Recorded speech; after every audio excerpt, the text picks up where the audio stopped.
et Congolais, très chers compatriotes, permettez-moi avant toute chose de remercier Dieu Tout-Puissant, Maître des temps et des circonstances, de nous avoir gardés en vie et de nous donner la force de poursuivre ces nobles combats pour la souveraineté, la dignité et le bien-être de notre peuple.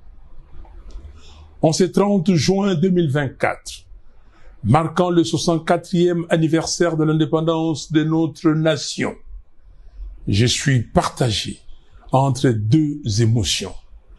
Une immense joie de m'adresser à vous après un long silence et une profonde tristesse face à la situation sombre et chaotique imposée par ceux qui ont usurpé notre souveraineté et confisqué nos rêves.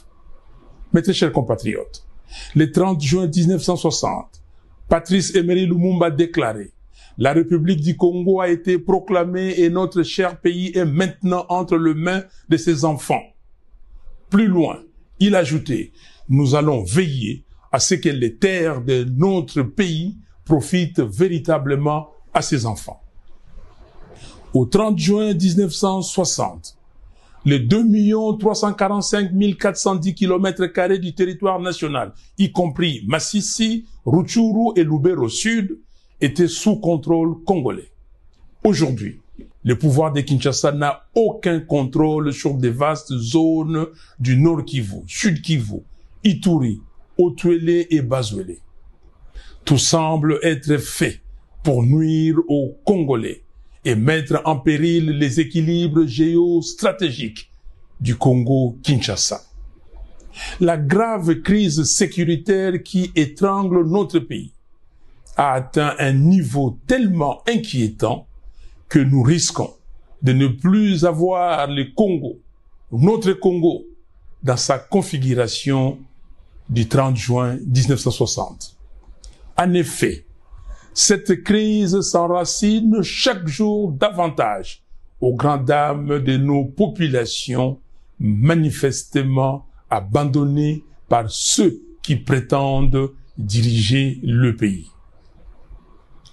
Contrairement à ces déclarations démagogiques, promettant d'attaquer le Rwanda à la moindre escarmouche, M. Tshisekedi fait preuve d'une indifférence coupable, abandonnant la population à son triste sort. Cette irresponsabilité donne des ailes à M.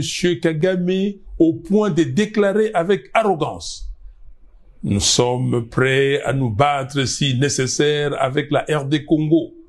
Nous n'avons peur de rien. Je rappelle à M. Kagame que son armée et ses supplétifs du M23 combattent déjà sur notre sol, mais qu'il sache qu'il ne nous vaincra pas. Très chers compatriotes, nous savons tous que notre pays fait l'objet d'un complot de la part de certains membres de la communauté internationale. Cela ne nous surprend pas, car depuis 1960, le projet de balkanisation n'a jamais quitté certains esprits opposés à notre souveraineté nationale et internationale. Cependant, ce qui me ronge profondément, c'est de savoir que parmi nous, il y a des pions, certains conscients, d'autres non conscients, tapis dans nos institutions, œuvrant contre les intérêts du pays. Ceci est extrêmement grave.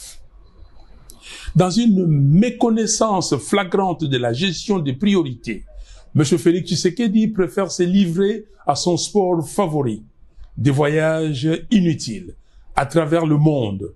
Il refuse de se rendre à Beni, à Butembo, à Goma, à Mungwalu ou ailleurs pour être aux côtés d'une population en détresse, compatir à son malheur et surtout trouver des solutions adaptées à la situation.